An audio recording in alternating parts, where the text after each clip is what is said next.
എടി അത് പൈസയാണ്, നീ വിചാരിക്കുന്ന സാധനമല്ല. തുറക്കാൻ പറ്റണില്ല. നിനക്ക് തോനെ ദിവസം മുട്ടായി വാങ്ങിക്കണമെന്ന് പറഞ്ഞുകൊണ്ടാണ് പൈസ തന്നത്.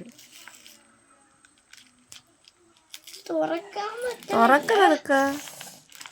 ഇത് എന്താണ് സംഭവം എന്ന് വെച്ചാൽ 2-3 ദിവസം മുന്നേ സാരമ്മ പറഞ്ഞിരുന്നു, അവൾ സ്കൂളിൽ നമുക്ക് എക്സാം ഉണ്ടായിരുന്നു കേട്ടോ. അപ്പോൾ ഓണത്തിന് മുന്നെയാണ് എക്സാം നടന്നിരുന്നത്. അപ്പോൾ പേപ്പർ കിട്ടിയ സമയത്ത് അവൾക്ക് നല്ല രീതിയിൽ മാർക്കുള്ളതുകൊണ്ട് തന്നെ അവൾക്ക് കവായി സ്റ്റിക്കർ വേണമെന്നാണ് അവൾ പറഞ്ഞിരുന്നത്. അപ്പോൾ പിന്നെ വിചാരിച്ചു അതങ്ങോട്ട് വാങ്ങിച്ചു കൊടുക്കാൻ കേട്ടോ. വാങ്ങിച്ചു കൊടുത്തിട്ടുണ്ടായിരുന്നു. ഡേറ്റ് നോക്കി കാത്തിരുന്ന് സാധനം വന്നു. അവളെ ഞാൻ പറ്റിക്കുന്ന രീതിയിലൊക്കെ പറഞ്ഞ് സാധനം പൊട്ടിച്ചപ്പോൾ ഓർഡർ ചെയ്ത സാധനമല്ലായിരുന്നു വന്നിരുന്നത് കേട്ടോ. ഇതൊരുമാതിരി എന്തോ സ്റ്റിക്കറിൻ്റെ പോസ്റ്ററോ അങ്ങനെ എന്തോ ആണ് വന്നിരുന്നത്. ഇതിൻ്റെ തിരിച്ച് വെച്ചിട്ട് നമ്മൾ ഫ്രണ്ട്സിന് എന്തോ കാർഡ് ഇൻവൈറ്റ് ഒക്കെ എഴുതി കൊടുക്കുന്ന അങ്ങനത്തെ എന്തോ ഒരു സംഭവം. നമ്മളും ഭയങ്കര എക്സൈറ്റ്മെൻറ്റിലൊക്കെ ഇരുന്നതാണെങ്കിലും കുട്ടി വിചാരിച്ച സാധനം കിട്ടിയില്ലല്ലോ. അപ്പോൾ നമ്മൾ കുറേ നാൾ മുന്നേ കൂട്ടി വെച്ചാൽ കൊടുക്കുമെന്ന് പൊട്ടിച്ചിട്ടുണ്ടായിരുന്നു. അതെന്തിനാണെന്നുള്ളത് അടുത്ത വീഡിയോ പറയാം കേട്ടോ.